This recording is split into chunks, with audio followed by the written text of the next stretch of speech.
calon guru hebat, sebelumnya terima kasih sudah menonton video ini.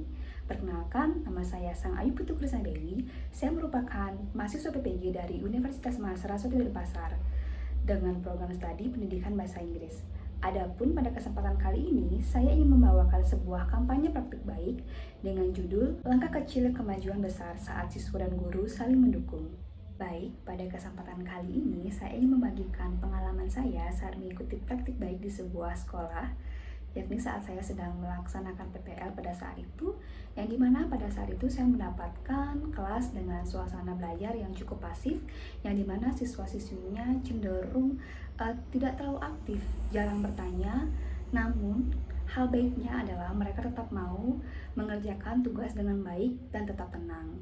Yang saya perhatikan di sini hanyalah mereka hanya perlu sedikit dorongan agar mau terlibat aktif selama proses pembelajaran. Oke, dari sisi sosial ekonomi sendiri, dari apa yang sudah saya perhatikan selama mengikuti kegiatan PPL, utamanya di kelas yang saya ampu, saya perhatikan jika dilihat dari segi sosial ekonomi sendiri, tidak ada perbedaan yang mencolok. Semua saya perhatikan siswa saya datang dengan penampilan yang sama rata, tidak ada perbedaan signifikan dari status sosialnya, karena kebetulan sekolah yang saya menjadi tempat saya melaksanakan PPL ini merupakan mewajibkan siswanya untuk menggunakan seragam yang sama. Jadi untuk masalah sosial ekonomi tidak terlalu mencolok. Namun jika dilihat atau ditelisik lagi dari segi tantangan, tentu ada.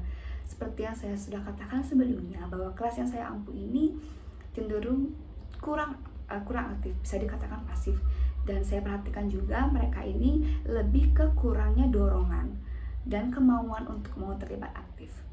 Maka dari itu, selama proses pembelajaran, saya mencoba menerapkan beberapa pendekatan, salah satunya adalah pendekatan scaffolding. Untuk rekan-rekan yang menonton video ini, mungkin Anda sudah tidak asing lagi dengan apa itu scaffolding. Saya akan coba menjelaskan juga secara singkat terkait apa itu scaffolding. Scaffolding merupakan bantuan sementara yang diberikan guru untuk membantu siswa belajar sampai mereka bisa dirasa mandiri. Untuk scaffolding sendiri ini disesuaikan dengan kebutuhan mereka dan akan dikurangi secara perlahan saat kemampuan mereka sudah dirasa berkembang. Dalam praktiknya sendiri, saya menggunakan berbagai bentuk dari scaffolding itu sendiri. Yang pertama, saya menggunakan guided questions. Guided question ini sendiri saya gunakan pada saat saya menjelaskan materi terkait dengan recount text. Saya gunakan guided questionnaire ini untuk mengajak siswa saya membuat draft untuk menulis sebuah recount text. Jadi sebelum mereka menulis sebuah recount text utuh, saya mengajak mereka untuk membuat draft terlebih dahulu, yang mana draft itu datang dari pertanyaan-pertanyaan yang sudah saya siapkan. Kedua, saya juga menggunakan bentuk dari guided practice.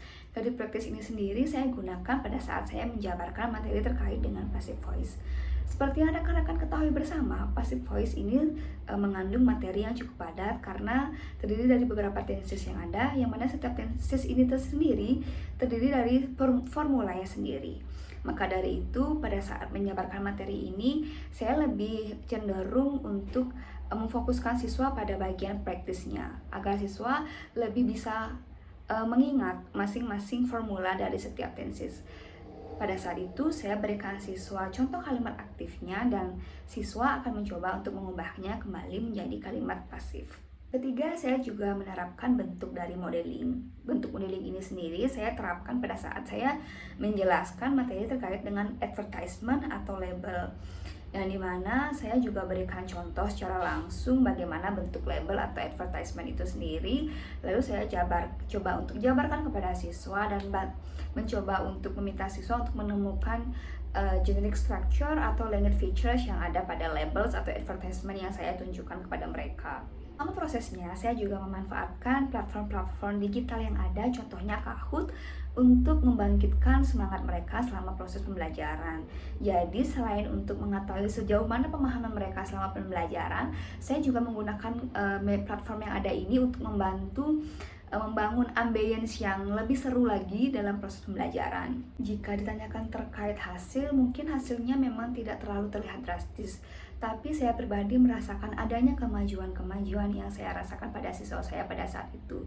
Dari ambience kelas yang mulai terasa berbeda, dari yang awalnya pasif sekarang sudah mulai menyenangkan. Siswa-siswanya juga sudah mau bertanya, mengemukakan pendapat mereka.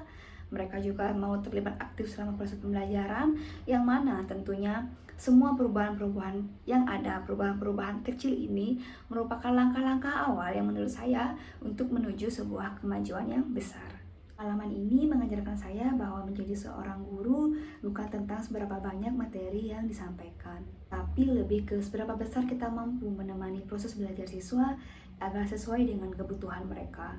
Saya pribadi percaya bahwa scaffolding merupakan salah satu strategi yang efektif, apalagi dibarengi dengan empati dan pemahaman terhadap kondisi siswa.